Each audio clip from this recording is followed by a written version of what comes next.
Sir తిన్న తర్వాత నడవండి అని చెప్తూ ఉంటారు. అలానే ఫాస్ట్‌గా కాదు, పరిగెట్టొద్దు, కొంచెం బ్రిస్క్ వాకింగ్‌లా చేయమని చెప్పి. దీనివల్ల ఎలాంటి ఆరోగ్య ప్రయోజనాలు ఉంటాయి సార్?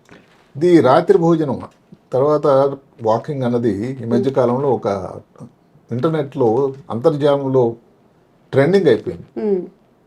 అరే అయితే మీరు అడగొచ్చు ఏమిటి ఫాట్ వాక్ ఏమిటి అని. భోజనం చేశారు రాత్రి, హ్మ్. భోజనం చేశారు ఆ రోజు ఏదో సుష్టుగా ఏదో కొన్ని మంచి కర్రీస్ ఉన్నాయి ఏవో తీసుకున్నారు. కడుపు నిండా తినేశారు. వెంటనే మనం ఏదో కూర్చోవడం లేకపోతే కానీ పడుకుండేటట్టు అయితే హ్మ్.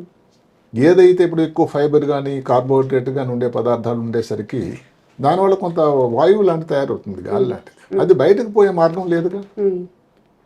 ఈ ఫాట్ వాక్ చేస్తే అంటే ఆ తర్వాత నడక చేస్తే హ్మ్. ఈ గాలి అన్నది నోటి నుంచి కానీ కింద నుంచి కానీ వెళ్ళిపోవడం వల్ల హ్మ్.